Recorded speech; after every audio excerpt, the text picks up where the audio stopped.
Okay, we'll call this lecture 2. You can see I've changed venues a little bit. I'm in my office on campus now.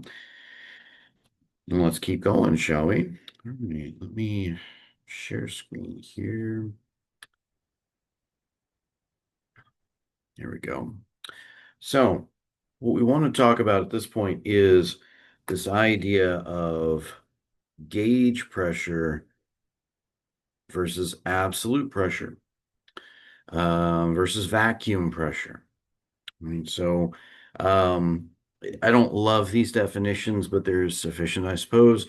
Absolute pressure is just simply the actual pressure, the absolute pressure. Kind of like, and I always try to draw a parallel here between absolute pressure and absolute temperature, both of which can reach a zero value and not actually have any negative values. So you can't go less than zero absolute pressure, just like you can't go less than zero absolute temperature.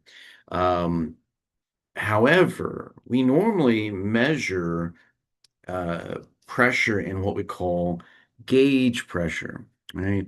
So in gauge pressure, what you're doing at that point is you're taking the difference between um, absolute and the local atmospheric pressure. So um, absolute pressure minus the local atmospheric pressure is going to equal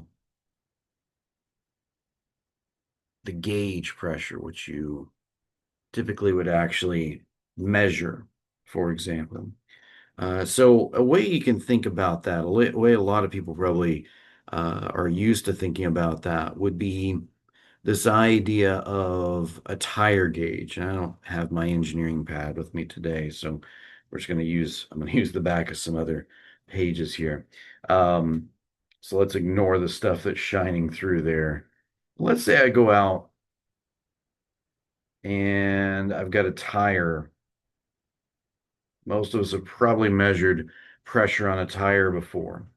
And so you get this valve and you put some sort of a gauge you hook up to this. And maybe that gauge has got a nicer gauge, might have like a dial on it with a bunch of kind of numbers. Looks kind of like a clock face.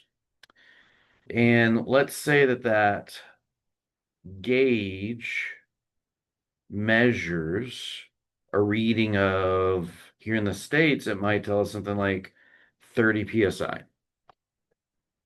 And other parts of the world, we might get something like, I don't know, 0.2 megapascals or 200 kilopascals or something like that.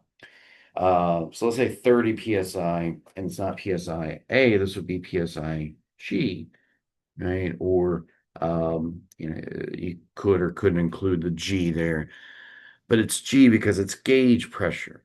Let's not get too deep in the weeds right now. So, what is that exactly telling us? Well, let me ask this. If a gauge reads zero, this is always a question I ask in class. If the gauge reads zero, what does that mean? Normally, we walk out, we put our pressure gauge on a tire, and we'd get a reading, we'd get some number. Okay. But what if it reads zero? What is that telling us? And again, I would always kind of pause and wait for responses from students. And I'm hoping maybe you got an idea. Um, a lot of somebody might say, well, it means there's no air in the tire. Well, that's an incorrect response. I try to not be I try to be nice about it and be like, well, that's a dumb answer. No, it's not a dumb answer. But it's not 100% correct. There is air in the tire, right? There is air in the tire. So getting a zero reading on a gauge doesn't mean that there's no air there. Um, what it means, as I've written on the slides there, remember a gauge reading, a gauge pressure is the difference between the absolute pressure and the local atmospheric pressure. So if a gauge reads zero, that could mean a few things. It could mean the tire's flat, which basically means that the pressure inside the tire is equal to the local atmospheric pressure, meaning the difference between the two is zero. That's what we hope. Um, as an engineer, you guys will learn as if you ever, well, hopefully you have a course or a project where you actually have to measure something. Um, and what you can find is whatever you're using to measure with, you have to make sure it's actually working or that it's outputting properly. That is always the first thing is the gauge broken? Right? That's a very distinct possibility. Anytime you measure something and you should have an idea, okay, is it measuring reliably? Is it what should I expect it to measure? If it's measuring zero, does that make sense? What is that telling me? Is it the hopefully in this case, it just tells me it's a flat tire, but it could also be the gauge is broken, which means we either need to replace the gauge or we need to check the connections. Maybe we're just not getting a good connection, especially with electronics, but that's a whole nother discussion. But that's what a zero reading is telling me because a gauge is not measuring what we call the absolute pressure. It's not measuring the actual pressure. It's measuring the difference between the actual pressure and the local atmospheric pressure. So if P gauge, if I go up to a car tire and I measure 30 psi or psi G, because it's psi gauge, what that means is that the absolute pressure inside my tire is going to be the gauge reading plus the local atmospheric pressure, right? And so if we assume that the local atmospheric pressure is approximately 1 atmosphere, which is what we'll normally do unless we're told to make some other assumption. Um, well, that is about 14.7 pounds per square inch absolute. That would normally be the local atmospheric pressure, at least a good estimate thereof. And so that means that if I'm measuring about 30 psi on the gauge, that means the actual pressure, absolute pressure inside my tire would be about 44.7 or about 45 pounds per square inch. That's PSI. And then with the PSI values, we normally go ahead and include an A if that's an absolute pressure or a G if it's a gauge pressure. We don't normally include in the SI units that A or that G, but when you see that in and I'm not normally going to count that right or wrong if you do or don't include it, but that G or that A is telling us that's either a gauge pressure or an absolute pressure when we're using PSI. Okay. If you just write PSI, or if you write, we mentioned this in the last video, that's the same as pound force per square inch. That's what PSI stands for, pounds per square inch. Either one is just fine. I mean, so if you want to do that, and this is easier than to look at other units and cancel out. I've seen people on exams not realize these are the same and spend time converting PSI to kilopascal so they can convert it to pound force per square inch. And anyway, that's a whole nother story. Hopefully this helps. Gauge pressure, again, is the difference between the local atmospheric pressure and the absolute pressure inside. Right? So all three we would normally report as as positive. Vacuum pressure is basically then, give me my pen back. So vacuum pressure then would be the opposite there, it'd be atmospheric minus absolute.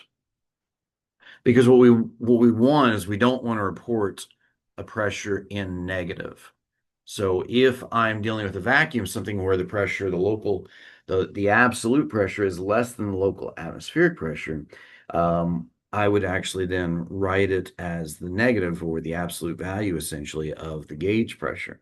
So you can write, I mean, it's technically correct to write a negative gauge pressure, but it's more correct to write it as a positive value as a vacuum. If you see a gauge, if you see a pressure gauge that has big letters written on the face of it, vacuum, that's telling you it's actually measuring that negative value. It's measuring pressures that are less than an atmosphere. And then if you have what we call an absolute vacuum, right? An absolute vacuum is where, sorry, I'm having a hard time writing today. The absolute pressure is zero, right? So if the problem tells you that you've got a tank that's under an absolute vacuum, I'm gonna write that a little bit better. Then they're just simply telling you we've done everything we can to evacuate the contents of that area, and there's just essentially nothing, kind of like out and outer, what we call outer space or space. The space is a vacuum. There's really not much mass, if any, between us and say the sun or any other of the other planets. That's an absolute vacuum. Okay, but a vacuum pressure then is that's just a pressure where it's less than the local atmospheric pressure here on Earth. Okay, hopefully that helps.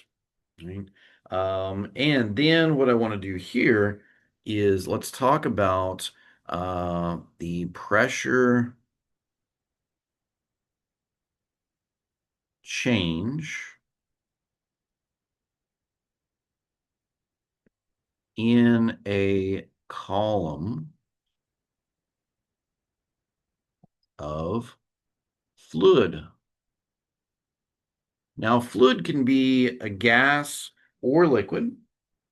Right? Fluid can be a gas or liquid. But what we know is, and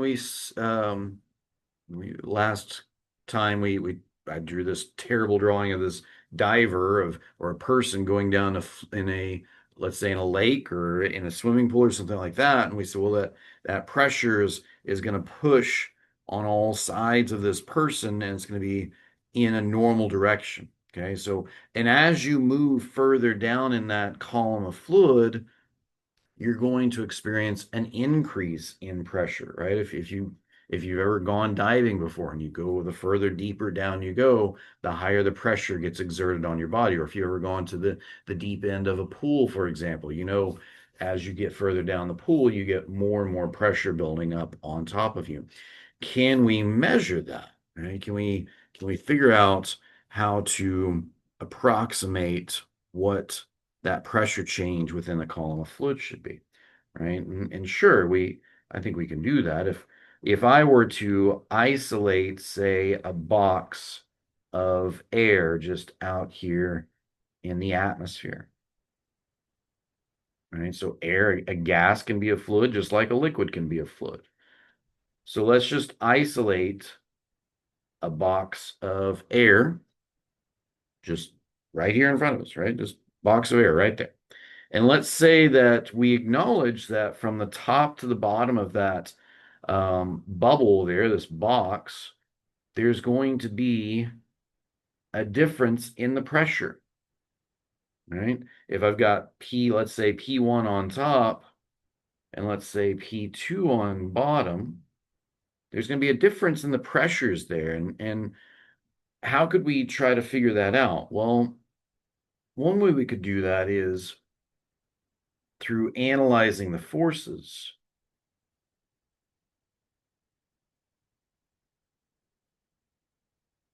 Well, how would we analyze the forces? Well, I'd need a free body diagram. If you've had physics, well, you've had physics one, or else you wouldn't be here.